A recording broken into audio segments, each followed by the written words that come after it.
तो प्यारे बच्चों, आज हम पढ़ने जा रहे हैं थर्मोडायनेमिक्स का मेन इंट्रोडक्टरी पार्ट हम लगभग कर चुके हैं। तो अब तक जो इंट्रोडक्टरी पार्ट हमने पढ़ा उसको देख के शायद आपको लगना चाहिए कि थर्मोडायनेमिक्स अच्छी है। आसान तो है ही है, इंटरेस्टिंग है। लगा, अगर लगा तभी आगे बढ़ के मज़ा आएगा, नहीं लगा तो फिर लगाना पड़ेगा। ठीक है, क्योंकि जब कोई चीज़ हमें पसंद होती है ना, तभी उसमें हमें करने में उसको इंटरेस्ट आता है। ठीक है, तो इंट्रोडक्टरी पार्ट का मतलब यही है कि आपको चीज़ें अच्छा लगे, वो उसको और जानने की कोशिश करो आप। ठीक है, और समझने की कोशिश करो। ठीक है, तो आज हम पढ़ेंगे नेक्स्ट चीज़ें जो कि फर्स्ट लॉ ऑफ थर्मोडायनेमिक्स आप पढ़े भी होंगे।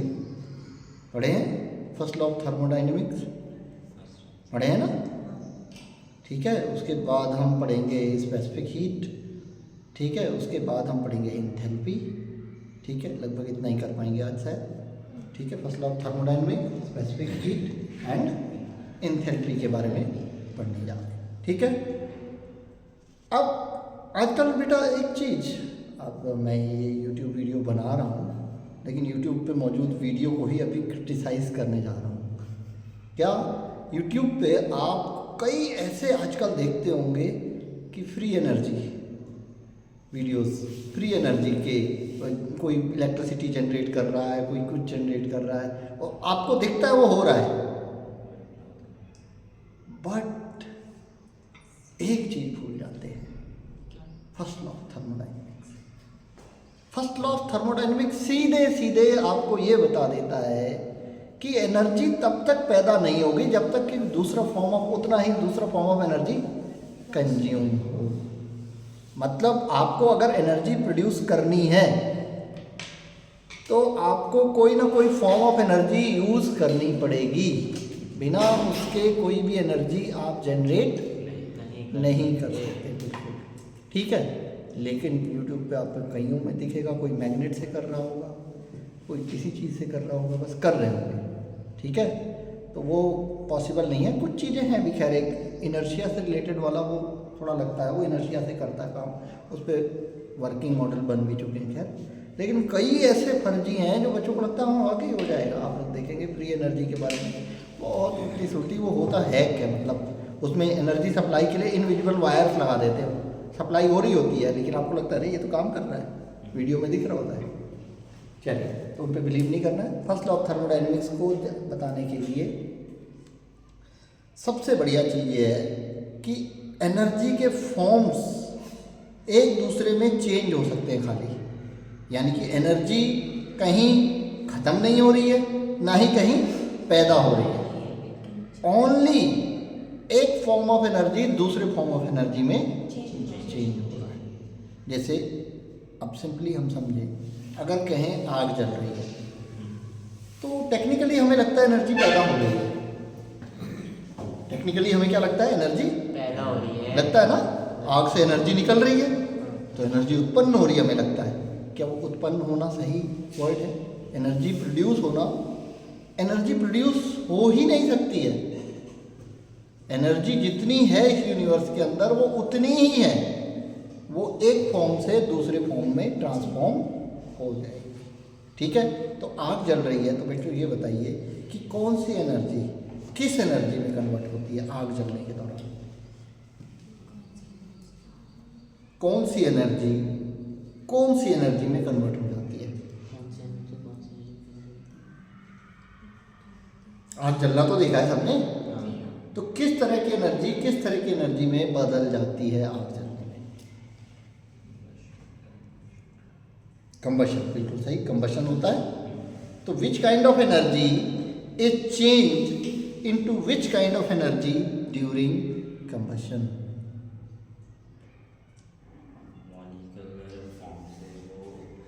सोच लो थोड़ी देर।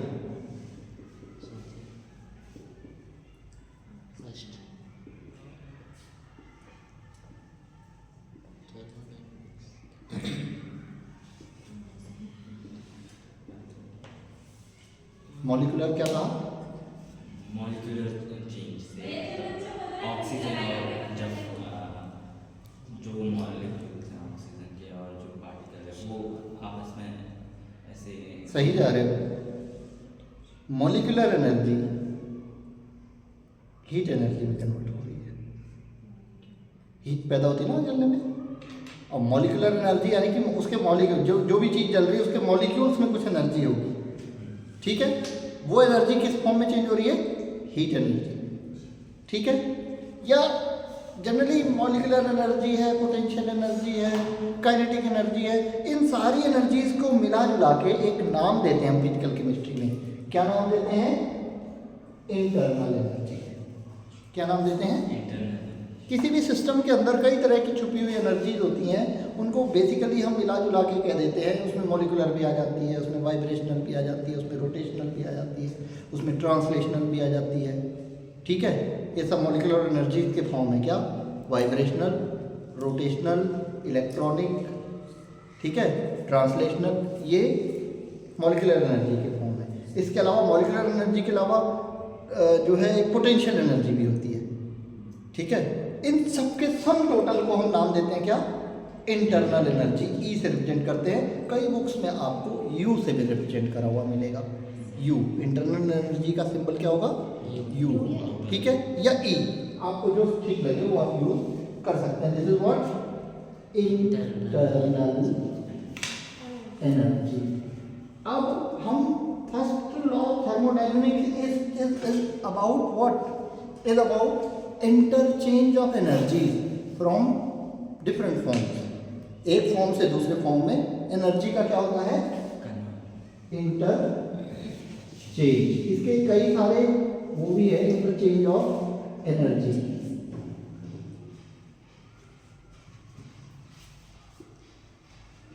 ठीक है, तो हमने एक फॉर्म ऑफ एनर्जी तो समझ लिया, क्या? Internal energy. बाकी दो फॉर्म ऑफ एनर्जी हमने और बताए थे आपको। क्या? एक बताया था, क्या परसों हमने डिस्कस किया था? वर्क। उसका हमने डेरिवेशन भी किया था वर्क का। Work done during isothermal reversible process या एक्सपेंशन ऑफ गैस भी कह सकते हैं। वर्क एक फॉर्म ऑफ एनर्जी है। उसके अलावा और फॉर्म ऑफ एनर्जी हमने अभी बात की, क्या? हीट। फिलहाल इन तीन को हम बात कर रहे हैं कि internal energy, work energy and heat energy, ठीक है। मान लीजिए कोई सिस्टम था, ठीक, इसकी इंटरनल एनर्जी E1 थी, ठीक है, इसकी इंटरनल एनर्जी क्या थी? E1 थी। अब हमने क्या किया, इस सिस्टम पे कुछ वर्क किया और इसको कुछ हीट भी सप्लाई कर दी। इस सिस्टम पे हमने कुछ वर्क किया और इसको कुछ हीट दे दी, ठीक है। तो इसकी इंटरनल एनर्जी पहले से बढ़ जाएगी, बढ़ेगी ना, क्योंकि वर्क भी फॉर्म ऑफ एनर्जी है और हीट भी फॉर्म ऑफ एनर्जी है, वो दोनों उसको मिल गए। अब इसकी इंटरनल एनर्जी क्या हो जाएगी? चेंज हो जाएगी। किसके इक्वल होगी? E2 हो गई मान लीजिए। Now internal energy of this system is become E2, right? Now according to first law of thermodynamics, what E2 will be equal to? E2 किसके इक्वल होगा? E2 किसके इक्वल होगा? E1 plus Q plus W, correct? क्योंकि E2 आएगा इन सबको जोड़ के, जो एनर्जी उसके पास पहले थी, जो एनर्जी आपने उसको और दे, ठीक है। तो क्या बनेगा? E2 minus E1 is equal to Q plus W। E2 minus E1 will be called delta E is equals to Q plus W. This is derivation of first law of thermodynamics. First law of thermodynamics ऐसे derive करेंगे आप। तरीका simple है, बहुत बढ़िया, आसानी से आप ये डिराइव कर सकते हैं कि let me think we have a system with internal energy E1. We have done some amount of work on it and given some amount of heat to it. Let it be W and Q. Right? Now its internal energy will become E2. Now according to first law of thermodynamics, the value of E2 will be equal to E1 plus Q plus W. Now this is the mathematical form of first law of thermodynamics. मतलब क्या है कि किसी system पे कुछ heat और work अगर आ जाते हैं या चले जाते हैं तो उसमें इंटरनल एनर्जी में जो चेंज होगा वो सम ऑफ हीट और वर्क के इक्वल होगा. जितना हीट दिया या वर्क किया या नहीं किया उस पर डिपेंड करेगा कि सिस्टम की इंटरनल एनर्जी कितनी चेंज हुई. अगर सिस्टम पे वर्क किया है और सिस्टम को हीट दी है तो ये डेल्टा ई क्या होगा? पॉजिटिव. अगर उसने हीट दे दी है और वर्क भी दे दिया तो ये डेल्टा ई क्या होगा? Negative. Correct. Positive negative. Positive का मतलब है कि पॉजिटिव डेल्टा ई का मतलब इंटरनल एनर्जी पहले से बढ़ गई. ठीक है. और नेगेटिव का मतलब पहले से कम हो गई. क्योंकि जब पहले से बढ़ जाएगी तो ये बड़ा होगा और ये छोटा होगा तो वैल्यू क्या आएगी? पॉजिटिव. और अगर कम हो जाएगी तो ये छोटा होगा और ये बड़ा होगा. राइट. तो वैल्यू नेगेटिव आएगी. Is that be okay? Everything is good? समझ में आया? Yes sir. अब अलग अलग तरीके से हम कैसे डिफाइन कर सकते हैं फर्स्ट लॉ ऑफ थर्मोडायनेमिक्स को. फर्स्ट लॉ ऑफ थर्मोडायनेमिक्स कभी भी नहीं भूलना है. और मुझे नहीं लगता बच्चे भूल जाते हैं. भूल तो जाते हैं ना. भूल तो जाते ही हैं. कितनों को याद था ये पढ़ने से पहले? एग्जैक्टली याद नहीं रहता है. अगर बच्चे मैं चीज़ बताऊँ तो अगर इसको इतने को याद रख लो तो बात पूरी क्लियर हो जाएगी. कभी याद रखने की जरूरत नहीं. इतना सा याद रखना ही है बस. याद होगी बात. ये बन जाएगा अपने आप. सब सारी कहानी क्लियर हो जाएगी. आपको कभी गड़बड़ होने की संभावना नहीं है. ठीक है. क्लियर हुआ कि ये कंसेप्ट आप याद कर लें कि इस तरीके से बनाया गया है ये फर्स्ट लॉ ऑफ थर्मोडायनेमिक्स कि इवन था. अब मैं कहूँ ऐसा कहता हूँ कि सिस्टम से अगर सिस्टम खुद वर्क करता है, work done by the system होता है तो वर्क क्या होता है? Negative. Heat given by the system होता है तो हीट क्या होती है? नेगेटिव. अब फर्स्ट लॉ ऑफ थर्मोडायनेमिक्स क्या होगा? हाँ. Delta E will be equal to minus Q minus W. कई बार आपसे ये पूछ दिया जाता है कि which is the correct equation of first law of thermodynamics, this और दिस. तो आप क्या कहेंगे? दोनों कहेंगे. ठीक है. या ये पूछा जाता है कि इसका मतलब बता दीजिए क्या मतलब है. इसका मतलब आप क्या बताएंगे? He is given by the system and work done by the system. Right. No issue? No. Clear? Clear. I think everything is going good. Right? अब हम आगे बढ़ते हैं. क्या टाइम तो नहीं हुआ अभी? आगे बढ़ते हैं. अलग अलग इसके फॉर्म्स. अगर मैं ये कहूँ कि total energy of the universe remains always constant, क्या ये इस लॉ से रिलेटेड है? क्या कहूँ?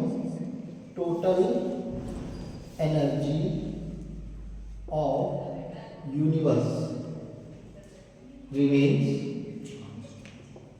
Always constant. तो क्या ये इससे रिलेटेड है? फर्स्ट लॉ से रिलेटेड है तो कैसे है ये बताइए.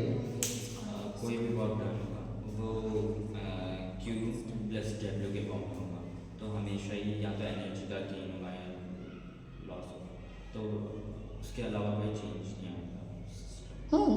यूनिवर्स की एनर्जी ना तो बढ़ सकती है ना घट सकती है. वो जितनी है उतनी ही रहेगी. क्यों? क्योंकि एनर्जी पैदा भी नहीं हो सकती और ख़त्म भी नहीं हो सकती है ना. जो चीज़ पैदा भी नहीं होगी और ख़त्म भी नहीं होगी तो वो तो उतनी ही रहेगी ना जितनी थी. बस उसके फॉर्म्स चेंज होते रहेंगे. राइट.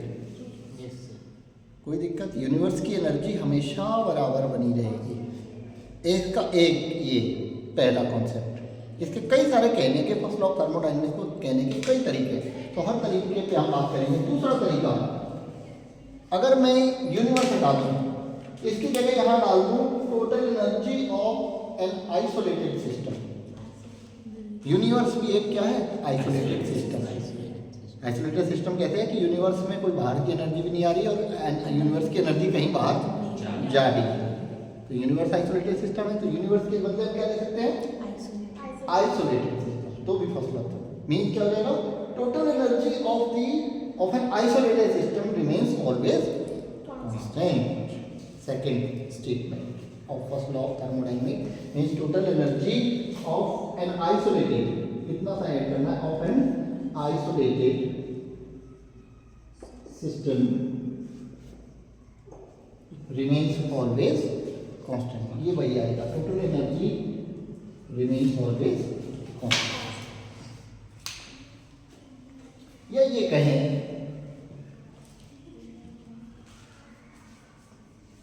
एक तरीका और है कहने का कि कोई भी मशीन ऐसी बना पाना पॉसिबल नहीं है जो एनर्जी प्रोड्यूस करे लेकिन एनर्जी कंज्यूम ना करे, पॉसिबल है।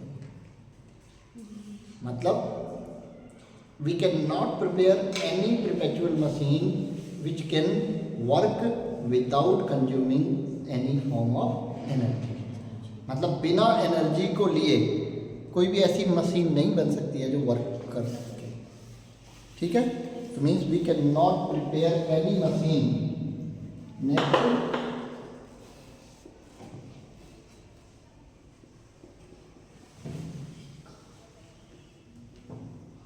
any machine which can work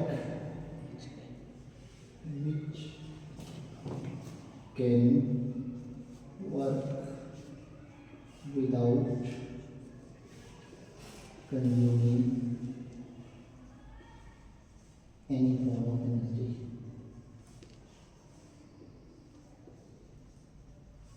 मतलब अगर वर्क करना है तो या तो हीट कंज्यूम करनी पड़ेगी या इंटरनल एनर्जी कंज्यूम करनी पड़ेगी, तभी वर्क पैदा होगा। आप चाहे हीट एनर्जी को यूज़ किए बिना वर्क कर दें, नहीं, चाहे इंटरनल एनर्जी, कोई एक तो आपको चेंज करना ही पड़ेगा, ठीक है, तभी वर्क प्रोड्यूस होगा, अदरवाइज वर्क डन नहीं होगा, ठीक है। कोई भी मशीन ऐसी नहीं बना सकते। एक और तरीका है कहने का, अगर कोई एक काइंड ऑफ एनर्जी कम होती है तो कोई दूसरी काइंड ऑफ एनर्जी पैदा होती है। हीट एनर्जी घटती है तो वर्क एनर्जी पैदा होगी, है ना। वर्क एनर्जी घटती है तो हीट एनर्जी पैदा होगी, या इंटरनल एनर्जी के साथ। If any form of energy disappear the same and equal form of other form of energy will be appear. एक एनर्जी डिसअपियर होगी तो दूसरी एनर्जी अपीयर होगी। क्लियर, कोई दिक्कत, पक्का। अब इसको हम कंबशन में समझते हैं, कंबशन में समझते हैं क्या होता है, कैसे होता है, थोड़ा सा समझ लेते हैं फिर आगे बढ़ेंगे। जैसे कंबशन में क्या होता है, कागज जल रहा है मान लो, ठीक है, कागज जल रहा है तो हीट पैदा हो रही है, ठीक है। अब कागज जलता है तो ये क्या है, रिएक्शन है, एक तरह की रिएक्शन है। किसकी, ऑर्गेनिक कंपाउंड की ऑक्सीजन के साथ रिएक्शन होती है। तो कोई भी ऑर्गेनिक कंपाउंड जब ऑक्सीजन के साथ बर्न होता है, कार्बन होता है उसमें प्लस हाइड्रोजन होते हैं, तो कोई भी ऑर्गेनिक कंपाउंड, ये हम ऑर्गेनिक मान लेते हैं, और ऑक्सीजन के साथ बर्न होता है तो प्रोडक्ट हमेशा क्या होते हैं, CO2 प्लस H2O होता है, ठीक है। तो कोई भी ऑर्गेनिक कंपाउंड अगर जलेगा, इधर तक लिख नहीं रहा होगा, organic compound it will burn with oxygen, it will give CO2 and water, right. अब ये हो गए रिएक्टेंट, ये हो गए प्रोडक्ट, ठीक है। तो किसी भी एनर्जी का एनर्जी प्रोफाइल रिएक्शन का एनर्जी प्रोफाइल डायग्राम इस तरीके से होता है, ठीक है। यहाँ इतनी एनर्जी आपके किसके पास थी, रिएक्टेंट्स के पास, ये इधर हम एनर्जी प्लॉट कर रहे हैं और इधर क्या प्लॉट कर रहे हैं, हमने एरोमेटिक कंपाउंड्स में एनर्जी प्रोफाइल डायग्राम पढ़ा था ना, जब हम मैकेनिज्म पढ़ रहे थे, पढ़ा था इसी तरीके से, उसमें डबल था, तो कहीं यहाँ डबल हो सकता है, नहीं भी हो सकता है, जनरली इसी तरीके का होता है। तो रिएक्टेंट की एनर्जी और प्रोडक्ट की एनर्जी। अब इस प्रोफाइल को देख के आप रिएक्टेंट एंड प्रोडक्ट की एनर्जी के बारे में क्या बता सकते हैं? कि रिएक्टेंट की एनर्जी ज़्यादा है और प्रोडक्ट की एनर्जी कम है, ठीक है। तो जो दोनों की एनर्जी का डिफरेंस है, उतनी एनर्जी कहाँ गई? ये जो डिफरेंस आया, इतनी एनर्जी कहाँ गई? ये डेल्टा एच जो enthalpy change during this reaction हुआ, वो किस फॉर्म में प्रोड्यूस हो जाता है? हीट के फॉर्म में निकलता है। जितना दोनों की एनर्जी का जो डिफरेंस होता है ना, वो किस फॉर्म में चला जाता है? हीट के। इतनी एनर्जी इनके पास थी, अभी भी इतनी एनर्जी इनके पास बची रह गई, लेकिन जो अंतर आया वो एनर्जी कहाँ गई? हीट के फॉर्म में लिबरेट हो गई, ठीक है। अब मुझे बताइएगा, एक मैं थोड़ा सा इसको वेरी कर रहा हूँ, अगर यही प्रोफाइल ऐसा होता, ऐसा, ये रिएक्टेंट है, ये प्रोडक्ट है, अब क्या होता? प्रोडक्ट की ज़्यादा है, अब क्या होता? यानी कि उस प्रोडक्ट में हीट भी ये रिएक्शन हीट दिए बिना होगी ही नहीं, जब तक इतनी हीट इनको मिलेगी, क्योंकि इतनी हीट कहीं ना कहीं से ये लेगा सिस्टम, ठीक है। कई रिएक्शंस ऐसी होती है ना, रिएक्शन हुई और आपका मीडियम ठंडा हो जाता है, सॉल्यूशन का टेम्परेचर कम हो जाएगा, और टेम्परेचर कम हुआ मतलब उसने हीट एब्जॉर्ब कर ली, तो इतनी हीट कहीं से सप्लाई करनी पड़ेगी, तब रिएक्टेंट किस में कन्वर्ट होगा? प्रोडक्ट। यहाँ क्या है, रिएक्टेंट की एनर्जी कम है और प्रोडक्ट की एनर्जी ज़्यादा है। अगर हम ऐसा करें, यही चीज़ पता है किस में होती है? आप कागज आपका कहाँ से बनता है? प्लांट से, प्लांट से ना। प्लांट ये कागज की लकड़ी वकड़ी कैसे बनाते हैं? फोटोसिंथेसिस से। अब फोटोसिंथेसिस में क्या हो रहा होता है, आपको अगर याद हो तो CO2 एंड वाटर से क्या बन रहे होते हैं? ऑर्गेनिक कंपाउंड बन रहे होते हैं। CO2 एंड वाटर से क्या बन रहे होते हैं? ऑर्गेनिक कंपाउंड्स बन रहे होते हैं। ये ऑर्गेनिक कंपाउंड कागज ही तो है। क्या बनते हैं? ऑर्गेनिक कंपाउंड बनते हैं फोटोसिंथेसिस में। और एनर्जी कहाँ से लेता है प्लांट? सन से। वो कौन सी एनर्जी? रिएक्टेंट की एनर्जी यहाँ क्या है? कम है। रिएक्टेंट क्या है? CO2 and water. इनकी एनर्जी क्या है? कम है। जो एंड प्रोडक्ट बना उसकी एनर्जी क्या है? ज़्यादा है। तो एनर्जी कहीं से लेनी पड़ेगी। First law of thermodynamics. वो कहाँ से लेता है? सनलाइट से। विदाउट सनलाइट फोटोसिंथेसिस होगी नहीं, पौधा बड़ा ही नहीं होगा। क्या आप समझ गए कहानी? तो हमने कैसे कैसे कंबशन में भी फर्स्ट लॉ ऑफ थर्मोडायनेमिक्स है, फोटोसिंथेसिस में भी फर्स्ट लॉ ऑफ थर्मोडायनेमिक्स। एक दिन मैंने बात की थी ना, जब थर्मोडायनेमिक्स शुरू की थी, कि थर्मोडायनेमिक्स के बिना हम जिंदा भी नहीं रह सकते। बात की थी, तो अब देख लीजिए, हम बेसिकली फोटोसिंथेसिस पे जिंदा हैं, है ना। फोटोसिंथेसिस ही तो हमें फूड ही नहीं मिलेगा, राइट। चलिए, क्लियर हुआ? चलिए आगे बढ़े, हम आगे बढ़ते हैं। अब हम बात करते हैं इसको क्या कह रहे थे डायग्राम को? Energy profile diagram of reaction. किसी भी रिएक्शन का एनर्जी प्रोफाइल डायग्राम होता है ये।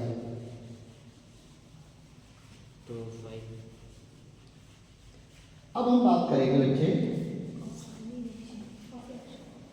एक नए थर्मोडायनेमिक टर्म की, जिसको हम बोलते हैं heat capacity. Heat capacity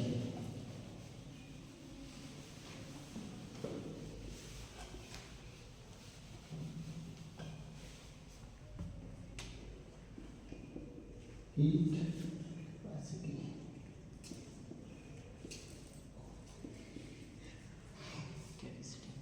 symbol is C. Thermodynamics में इसके लिए आप सिंबल यूज करते हैं सी। पढ़ा होगा आपने CP CV। पढ़ा है? CP CV पढ़ा है ना। CP minus CV equals to R। पढ़ा है ना, याद आ गया। वो क्या था? वो हीट कैपेसिटी थी। अब वो CP क्या है, CV क्या है, सारी बातें हम क्लियर करेंगे। लेकिन होता क्या है, बच्चे को CP CV तो याद होता है, लेकिन हीट कैपेसिटी क्या है ये बिल्कुल भी याद नहीं होता है, क्योंकि पढ़ने का तरीका उल्टा है। पढ़ने का तरीका क्या है? उल्टा है। यही नहीं, पूरे इंडिया में उल्टा है। पढ़ाई काहे के लिए की जाती है? नंबरों के लिए। काहे के लिए? नंबरों के लिए। तो जब नंबरों के लिए पढ़ाई होगी तो सीबी याद रहेगा, हीट कैपेसिटी याद नहीं रहेगी। पढ़ाई कभी भी नॉलेज के लिए हो ही नहीं रही है। नंबर चाहिए, नॉलेज नहीं चाहिए। इसीलिए तो इंडिया में साइंस का ये हाल है ना। साइंस का ऐसा हाल है कि कह नहीं सकते। ठीक है, तो आप लोग फ्यूचर साइंटिस्ट हो, नॉलेज के लिए पढ़ो बच्चों। ठीक है, नॉलेज के लिए पढ़ोगे तो काम के पीछे आपको भागना नहीं पड़ेगा, ये गारंटी मैं आपको लिख के दे सकता हूँ। ठीक है, क्योंकि नॉलेजफुल लोग बहुत कम हैं और सबको ज़रूरत उसी की है, नहीं है? ठीक है, अगर आप में ज्ञान है तो आपको ज़रूरत नहीं पड़ेगी किसी भी चीज़ की। लोग भाग क्यों रहे हैं साहब नौकरियों के पीछे? क्योंकि नंबरों के लिए पढ़ा था ना। किसके लिए पढ़ा था? नंबरों के लिए। तो भागना तो पड़ेगा, क्योंकि नंबर किसी को चाहिए नहीं। नंबरों का कोई कंपनी या कोई संस्था क्या करेगी? कुछ नहीं करेगी। आपको उनके टैलेंट की ही ज़रूरत पड़ेगी, है ना? ठीक है, चलिए। तो मैं ये कहता रहता हूँ बार बार, क्योंकि तुम लोग भी भूल जाते हो ना। बचपन से ये किया है, छोटे से माँ बाप भी तेरे कम नंबर क्यों आए, चाटा के। बच्चा क्या करे बेचारा, उसकी गलती थोड़ी है, उसकी माँ बचपन से घुसा हुआ है। नंबर ही सब कुछ है ना? क्या है? तो इसमें बहुत ज़रूरत है सेंसिटाइज करने की, उसको बदलने की। ठीक है, चलो कोई। तो हीट कैपेसिटी याद नहीं थी, इस पर हम भटक गए थोड़ा सा। हीट कैपेसिटी याद होनी चाहिए। क्या होती है हीट कैपेसिटी? थोड़ा आइडिया किसी को? क्षमता। कैपेसिटी तो क्षमता ही समझ। हीट को रोकने की क्षमता, रखने की क्षमता नहीं। कैपेसिटी, यहाँ कैपेसिटी का मतलब क्षमता से थोड़ा सा तो नहीं है वैसे। ठीक है, एग्जैक्ट इसको हिंदी में क्या कहते हैं? हिंदी में कहते हैं विशिष्ट ऊष्मा।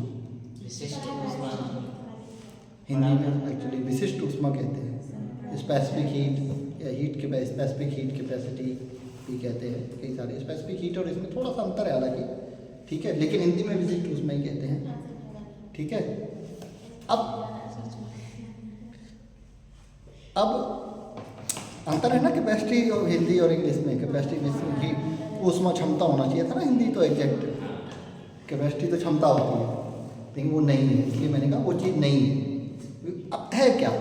अब मैं कहूँ कि आपके पास दो लिक्विड्स थे बीकर में, एक लिक्विड 1 और एक लिक्विड 2। दोनों अलग अलग है, दोनों का नेचर भी अलग है, कई सारी चीज़ें अलग है, मैंने ये समझा दिया। ठीक, अब आपने सेम हीट दोनों को दी, क्या? Q, और इसको भी Q हीट दी। ठीक है, इसका टेम्परेचर भी पहले T था, अब इसका टेम्परेचर भी T था। ठीक है, या T1 कह देता हूँ। दोनों का टेम्परेचर सेम था, मीन्स ये T1 दोनों सेम थे, और दोनों को सेम हीट का अमाउंट सप्लाई किया हमने। तो आप बताइए दोनों का टेम्परेचर कितना होगा?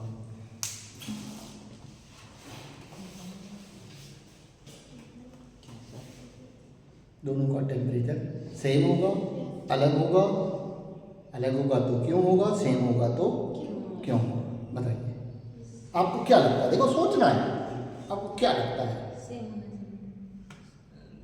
अच्छा, दो लिक्विड में आपको थोड़ा सा आइडिया दे देता हूँ। एक पानी है, एक दूध है। दूध और पानी अलग अलग होगा? Yes sir. कौन कौन कहते हैं? आप कहते हैं अलग होगा। अलग होगा क्यों? चलो सारे अलग के समर्थन में हैं। अगर सेम होता तो सवाल ये होता ही नहीं है, मैं पूछता ही नहीं। सवाल पूछा है तो मतलब अलग ही होगा।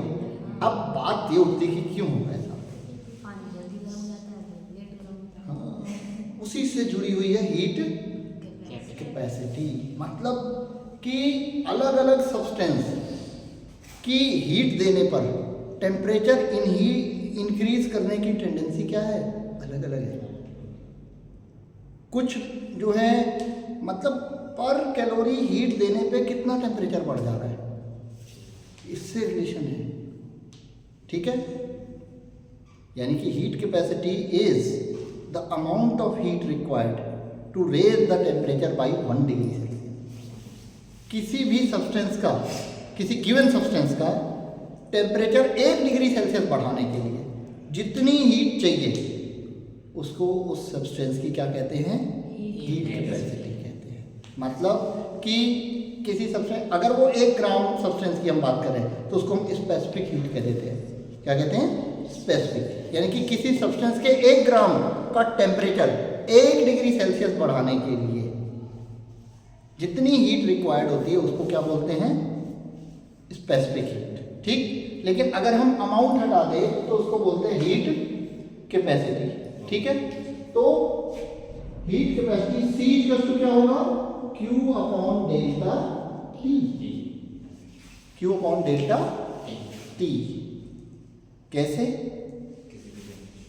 जैसे Q क्या है, हीट है, हीट रिक्वायर्ड। जैसे किसी सैंपल का टेम्परेचर T1 था, अब कितना हो गया T2, तो delta T will be equal to what, T2 minus T1। अगर क्या था 10 था 11 हो गया, 10 था क्या हो गया 11 हो गया, तो क्या आएगा 1। उसके लिए हीट रिक्वायर्ड Q थी तो C इक्वल टू क्या हो जाएगा Q। अगर डेल्टा T इक्वल टू 1 हो, if delta T equal to क्या कर दें 1, तो C इक्वल टू क्या हो जाएगा Q। यानी कि heat capacity is nothing but heat. But heat मतलब कुछ अलग चीज नहीं है, हीट ही है। कितनी हीट है, जब सैंपल का टेम्परेचर कितना इंक्रीज करना हो, 1 डिग्री सेल्सियस या 1 केल्विन। 1 केल्विन इनहांस करने के लिए जो हीट रिक्वायर्ड होती है उसको हम हीट कैपेसिटी कहते हैं। अब बात आती है molar heat capacity.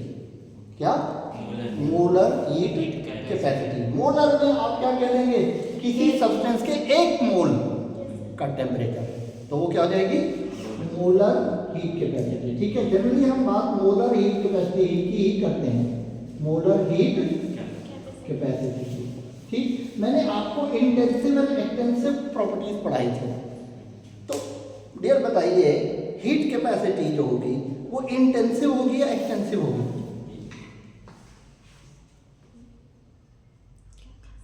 Heat capacity intensive property होगी, एक्सटेंसिव प्रॉपर्टी होगी? पहले ये बताइए, इंडिपेंडेंट ऑफ क्वांटिटी कौन होती है, कौन होता है इंडिपेंडेंट, इंटेंसिव या एक्सटेंसिव? सर इसे हिंदी में क्या कहेंगे? हिंदी इसका छोटे में लगता है डिपेंडेंट है, इंटेंसिव। इन मतलब इंडिपेंडेंट, ये मैंने बताया था। इंटेंसिव जो होती हैं वो इंडिपेंडेंट होती हैं ऑफ देयर क्वांटिटी। तो ये वाली जो हीट कैपेसिटी है क्वांटिटी पे डिपेंड करती है, लेकिन मोलर हीट कैपेसिटी क्वांटिटी पे डिपेंड नहीं करती है। तो ये है इंटेंसिव और ये है एक्सटेंसिव। ठीक है, मोलर कोई भी चीज़ हो जाएगी वो इंटेंसिव होगी हमेशा, और मोलर नहीं होगी तो वो एक्सटेंसिव होगी। ठीक है, डिपेंड करेगी क्वांटिटी कुछ मोल पे डिपेंड। हाँ, ठीक है। तो अब क्या हो जाएगा, C equal to Q N delta T। N क्या आ जाएगा, number of moles. C equal to Q upon N delta T। अब क्या होता है ना, ये जो हीट रिक्वायर्ड होती है ये इस चीज पे डिपेंड करता है कि आप जो हीट दे रहे हो वो किस कंडीशन में दे रहे हो। अगर आप हीट इस कंडीशन में दे रहे हो कि प्रेशर चेंज नहीं हो रहा है, तो उसको आप कहेंगे Cp, means heat capacity at constant pressure. और हीट अगर आप दे रहे हो, वॉल्यूम चेंज नहीं हो रहा है, तो वो क्या होगी Cv। दोनों की वैल्यू अलग अलग होती है। कांस्टेंट वॉल्यूम पे ही सेम सब्सटेंस की हीट कैपेसिटी अलग होगी, और कांस्टेंट प्रेशर पे सेम सब्सटेंस की हीट कैपेसिटी अलग होगी। तो this is Cp and this is Cv। इतनी बात क्लियर हुई, इसमें कोई दिक्कत नहीं। टाइम हो गया, चलो ठीक है, कल बात करेंगे। एंथैल्पी रह गई है, ठीक है। हीट कैपेसिटी के और कुछ फॉर्मूले वगैरह रह गए हैं, उसकी हम बात कल करेंगे। हीट कैपेसिटी भूलना नहीं है बेटा, ये याद रखिए, बस इतना सा याद रखना है, Q अपॉन डेल्टा T होता है heat capacity, Q upon N delta T भी। ज़्यादा इंपॉर्टेंट आपका यूज़ यही होगा, ये यूज़ नहीं होता, जनरली लिखा जाता है। ठीक है, शुरुआत से समझने के लिए। ठीक है, चलिए अटेंडेंस ले लेते हैं। 1 मिनट।